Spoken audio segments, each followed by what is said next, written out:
Socrates was arguably one of the most influential philosophers of all time.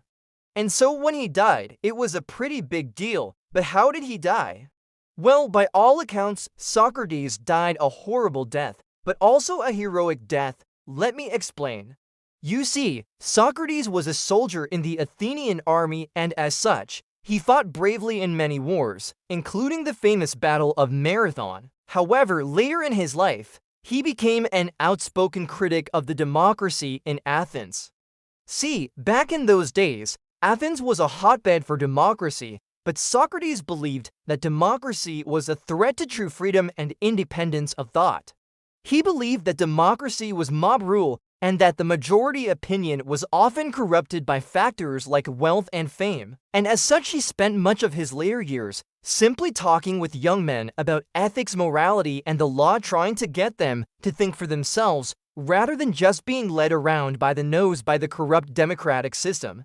However, this made him very unpopular, especially with the politicians in Athens who were afraid that Socrates' influence over the youth would lead to a revolution. And so they decided to put Socrates on trial for impiety and corrupting the youth. Now, interestingly enough, Socrates was given the opportunity to defend himself in court, which is something that we associate with due process in a democracy.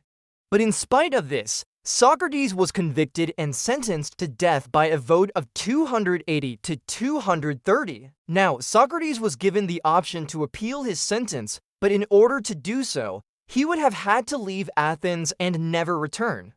And so he chose not to appeal, and instead, he spent his last days teaching and mentoring his students, preparing them for a life without him. Then when the day came for him to die, Socrates drank a cup of poison called hemlock, which in ancient Greece was the preferred method of carrying out the death penalty.